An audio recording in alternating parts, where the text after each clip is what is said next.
Hi, I'm Sarah. I'm an alcoholic. Um, and yeah, I'm from the New Jersey bid for the EACYPAA conference. Um, from New Jersey, uh, I'm from Northern Jersey. Our bid is based out of Central South Jersey. But yeah, I'm super happy to be on this call tonight. I'm so pumped to be sober, and I get to live a life beyond my wildest dreams. And that's because of you guys. Um, so I guess I'll just jump into a little bit of what it was like, what happened, and really what it's like now. So I'm gonna start off with I got sober when I was 15. And my sobriety date is June 15th of 2004. And yeah, it's been a wild ride. So I grew up, like I said, I'm from New Jersey. I grew up here, born in Portland, but I was adopted. So 3 days after I was born, I was brought to New Jersey and moved with my mom and my dad, and I grew up here, and it was just a very really wonderful childhood. Had like nothing bad. I grew up in an Irish Catholic family, so drinking was always like a part of family functions, and it was just always something around. And like I can remember very early on witnessing, like, whether it was family reunions or gatherings or whatever it was, like alcohol was just something that made everybody a little louder, a little happier, a little rowdier, and it just seemed like there was absolutely a solution in that. Like I said, I was adopted, and I always kind of felt like I was an awkward kid. Like I felt like I was absent the day that they gave out the handbook on how to live in life. Um, and I was awkward. I didn't know when to speak up. I didn't know when to not speak up. Like I was a wild kid. And I remember the first time that, I'd take sips of my dad's beer here and there, but the first time that I had my first drunk, like I remember it like it was yesterday. And I don't think normal people, that happens to normal people. But it was my Holy Communion, and I was super uncomfortable because the show was about me, and I was in a white dress, and like, I called in so you guys can't see me, but like I'm this like blonde girl, and like blonde girl in this little white dress. Like I was probably like 8 years old, and my grandfather used to drink these Manhattans, and I remember I was feeling really uncomfortable, and he popped me up on his lap, and he gave me a big swig of his Manhattan, and I remember being at first like, ugh, like that was not what I was expecting, but I kept going back because at at once it was crazy. Like I just felt finally comfortable in my own skin. Like the party got better. It was smooth sailing from then on out. And I probably went back to my grandfather like 9 or 10 more times, and got drunk, vomited all over my little white dress, and the party was over after that. But like I finally found an escape. I found something that all the chatter in my brain finally stopped, and it was the solution I've been looking for so long. Um, and after that, like I didn't find alcohol on a regular basis right after that. It took me a couple of years, but getting to the point where, I had friends with older siblings, and I would be that younger kid at the party completely drunk. I was always looking for alcohol, and I was always more or less belligerently drunk. And it got to a point where, I'm going to try to keep it on alcohol and not so much on drugs. But, when I was about like 12, that's when my using and my drinking like really picked up. I was going out every weekend. I was friends with older people. They would get me what I needed. And, I didn't know like there was a guy I was seeing at one point who was older than me. He was like the town drug dealer, and he used to always say, like, you know, when I start drinking, you really don't know what Sarah you're gonna get. Either you're gonna get happy-go-lucky Sarah, or you're gonna get angry, violent Sarah. And it was a really a luck of the draw, and I didn't know what was gonna happen when I started drinking, but I knew I needed it. So, you know, I got in trouble, got arrested a bunch of times. You know, like, life began to become extremely unmanageable. But no matter how unmanageable life became, I made sure that I had my next drink lined up. You know, that was something that I couldn't imagine life without alcohol. And you know, eventually, something that my sponsor's husband always says is that, like, you know, alcohol gave me wings and then it took away the sky.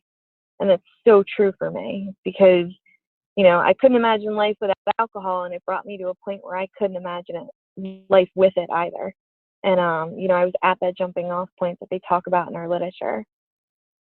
But you know, getting arrested a handful of times, getting in trouble in school, my parents didn't know what to do with me. You know, and I started to really hit a bottom, and I thought I was so conniving throughout the whole thing. You know, I was lying, I was manipulating, I was just, I was a alcoholic in full flight from reality. Um, you know, and it, I hit a really, really crazy high bottom, or crazy low bottom. I started sneaking out of my window at night to get what I needed, and getting arrested almost, I got arrested like 5 times within like 3 months by the same cop on the same road with the same people. And you know, I going in and out of treatment facilities, in and out of detoxes. My parents try to have me put away in a long-term facility, and I decided that I could escape and run away. And you know, got arrested for running away from that, and then just charges and charges started just piling up on me. And the guy I was dating, who he and I had, like, you know, our drug dealing business going, he was getting arrested and getting sentenced, and he was going to go away for a long time. And I decided that I was going to, you know, take over the little business we had started. And you know, the night of my bottom, he brought everything that he had, all the contacts, a bunch of these like burner phones over to my house. And you know, I was going to continue this. And what ended up happening was my father woke up, and this was at like 2 a.m., 3 a.m. And you know, I'm belligerently drunk. You know, I'm not quite aware of everything going on around me, but I've got just enough of my bearings that I know what's going on. And my father comes in, sees what's going on, and starts trying to separate me from the guy, and then trying to detain the guy. And I made a choice in that matter. You know, when I've learned from, you know, very early on in my drinking experiences, if you try to separate me from my alcohol and my drugs, I become a terror, an absolute terror. And, you know, nothing can get in the way of that. So my brain decided that, you know, I needed to end my father's life in order to keep drinking, because he was trying to put a stop to what I wanted, and nobody got in my way. And I did just that. You know, I took a knife to my father, and, like, thank God he's okay. You know, thank God everything happened the way it happened.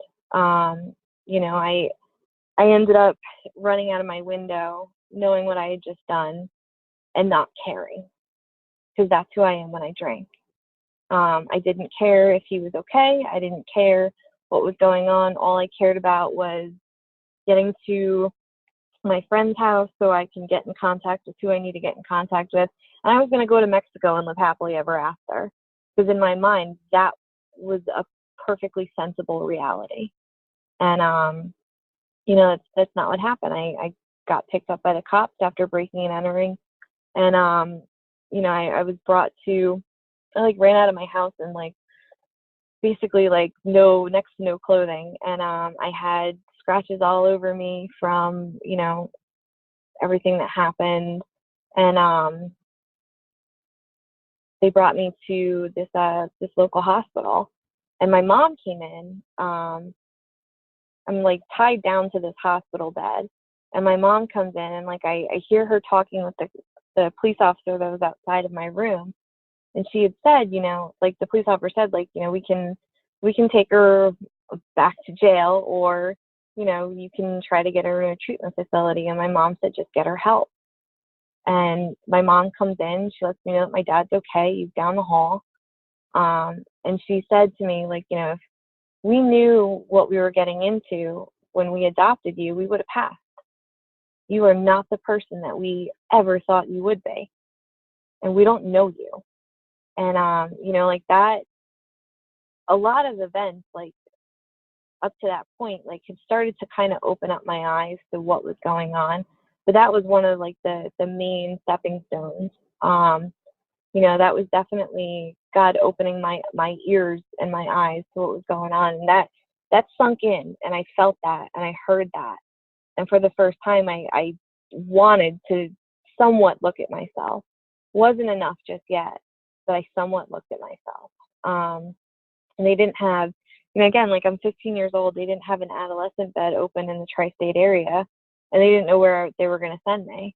So at this hospital, I ended up going up to the 5th floor, this place called Franklin 5, and it's an adult psychiatric unit. And I'm surrounded by people with, you know, schizophrenia and all sorts of mental ailments, as well as alcoholism and drug addiction. And for the first time, I'm able to see what life looks like when you get older and you don't stop drinking. And, you know, that was another one of those like little experiences to kind of open my eyes. And I was like, oh man, like this isn't this like fantasy that I have in my mind that I can just drink the way that I think I can drink. You know, like I'm going to end up in psych wards and in hospitals, in institutions, and sanitariums, you know, whatever the dialect that you call it, that's where I'm going to be, you know, and I'm going to shut myself up in one of these things. So from there, I was transferred to an adolescent unit, and then, you know, I got sentenced, and I went away to a juvenile detention center. And that was the first time where I didn't have anyone around me I could manipulate. I didn't have anyone around me that would buy the crap that I was selling. You know, it was just me and a cot and nothing else. And that was the first time I hit my knees. And I remember it clear as day. You know, I literally said, like, God, there's something wrong with me. Please help me. You know, I don't know how I got here. And that was the start of my turning point. The very next day that they brought an AA meeting in. And I'd been to AA meetings before, and I was angry and vindictive throughout the entire meeting. It was an absolute disruption. And, you know, they brought a meeting into this juvenile detention center. And, you know, I listened. And after it was over, like I went up and I talked to the people, and, you know, I was told that I could read a big book out of the library. And I started doing that, and none of it made sense to me.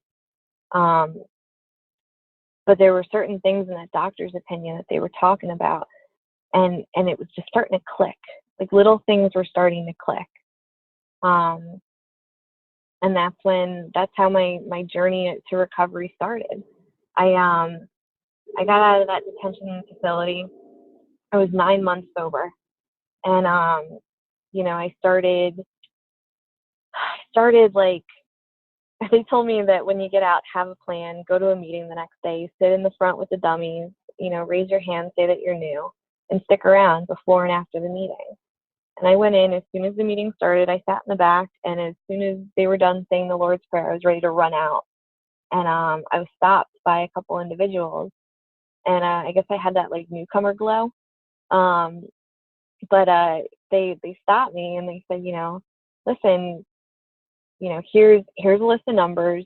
This person is going to be your sponsor. Like, I didn't have the opportunity to pick one. It was just appointed to me, which was exactly the discipline that I needed. And I was told to call this woman, and I did. And, she brought me through the steps. And the way that, this woman was 3 times my age, very quirky personality. And she gave me the gift. She put my hand in God's hand, as fast as possible. And that was something that no other human had ever been able to do. She spoke to me about her story and I related, and it didn't matter that she was older than me. It didn't matter that she drank for longer than me. Like, I related with the feelings, that feeling of emptiness and that feeling of like finally finding something in alcohol that took that emptiness away. And then all of a sudden it turning its back on me. And coming to the realization that I am not like other people. I'm not normal. I can't drink like other people. And that idea was smashed. And the powerlessness is absolutely there. My life was unmanageable when I was drinking. In my early sobriety, unmanageability was written all over my face. And, that was easy for me to get with. And, just kept going one day at a time, one day at a time. And she introduced me to my higher power, and she broke it down, the way that Bill kind of breaks it down to Ebby, like, why don't you choose the way Ebby breaks it down to Bill, like, why don't you choose your own conception of a higher power? And she did that for me. Yeah, I'm a huge Star Wars geek, and I love the Doors. So my first higher power was Jim Morrison in Darth Vader costume. And like, I used to pray to Vader Jim every single night. And I'd throw my shoes under the bed so I'd have to hit my knees. And in the morning when I woke up to grab my shoes, I'd have to hit my knees. And all I'd say in the morning is please. And at night I'd just say thank you. And that was the foundation that I started on. I wrote out this like personal inventory, and I thought it was like the coolest inventory that anybody's ever done. It was so thorough. And I've done 4 steps since then, and like, looking back on that, it was the best I could do at the time. And I think about the patience that this woman had reading some of the garbage that I put on this thing. But for once in my life, I was actually able to get completely honest and humble with another human being. And when we did my 5th step. So after that, we pulled character defects out of that 4th step. And, I had a lot to look at, and I struggled with the willingness to let God take those from me, and it was a power struggle for quite a long time. I thought I could play tug and war with character defects. And, it bit me in the ass for the first few years of my sobriety. I have a lot of great experiences, but I also have a lot of pain that I needed to learn from. Going back and starting to do my amends, it was told to me that, some amends have to be living amends. Like, there were so many times that I told my mom and dad, I'm sorry. And it didn't mean anything. Every day that I stayed sober was for my mom and dad, becoming the daughter that they always wanted, that I was completely capable of being, but just so stuck in my own alcoholic thinking that I never could accomplish. Every day it was doing little things for them, asking them how their day is, like participating in a family. That's the way that I was making amends to my parents in the beginning. I was fortunate. I got sober in high school, so a lot of the damage that I did drinking, I was able to repair because I was still in that environment. But with my parents, when I got 10 years of sobriety, I took them out and I made my formal amends to them. And their response is just keep it up. Keep doing what you're doing. We finally have you. Like, we've had you for a while, but this is like, it's cool. Like, my family, they say that, you get a life beyond your wildest dreams. And being sober and working a program of action, I've been able to give that to my family as well. Like, they have a beautiful life beyond their wildest dreams. And I thoroughly like donate or dedicate that to Alcoholics Anonymous. I credit that to Alcoholics Anonymous because they taught me how to be a a daughter, a friend, a significant other, an employee, a student. There are so many things that this program has taught me. And every day, like I have a choice and an opportunity to work this to the best of my ability every single day. And, inevitably I try to pass that on to everybody that I work with, and I try to carry this message as best as I can and apply these principles in all of my affairs.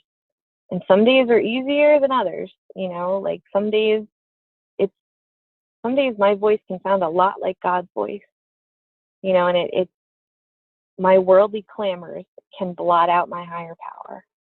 And other days I'm able to really stay in gratitude and remain humble. But, this life it's wild. Like I said earlier, like I'm part of this New Jersey bid, and, we're a bunch of crazy, fun, sober young people, and that's something that I got sober and I was pissed. I thought life was over. I thought the party was up and like I was doomed to a life in church basements. And, that's so far from the truth. I've had the best experiences sober. I had a lot of fun experiences when I was out there, but at the end, there was nothing fun about it. Nothing. And, I wouldn't trade this for anything. I've got this crazy spiritual toolkit that I haul around with me every day, and anything that life throws at me, I can bring it to somebody in my network, or I can share it at a meeting, and like guaranteed somebody's been through it. Like I am not unique, which is so cool. And I never thought I'd be able to say that. But yeah, I'm extremely grateful for the life that I've been given, because this has been a second chance, and I can't thank Alcoholics Anonymous enough for what I've been given. So I think that's all I've got in terms of sharing my story. I know that this gets opened up for discussion. If you guys can pull a topic out of that would be awesome.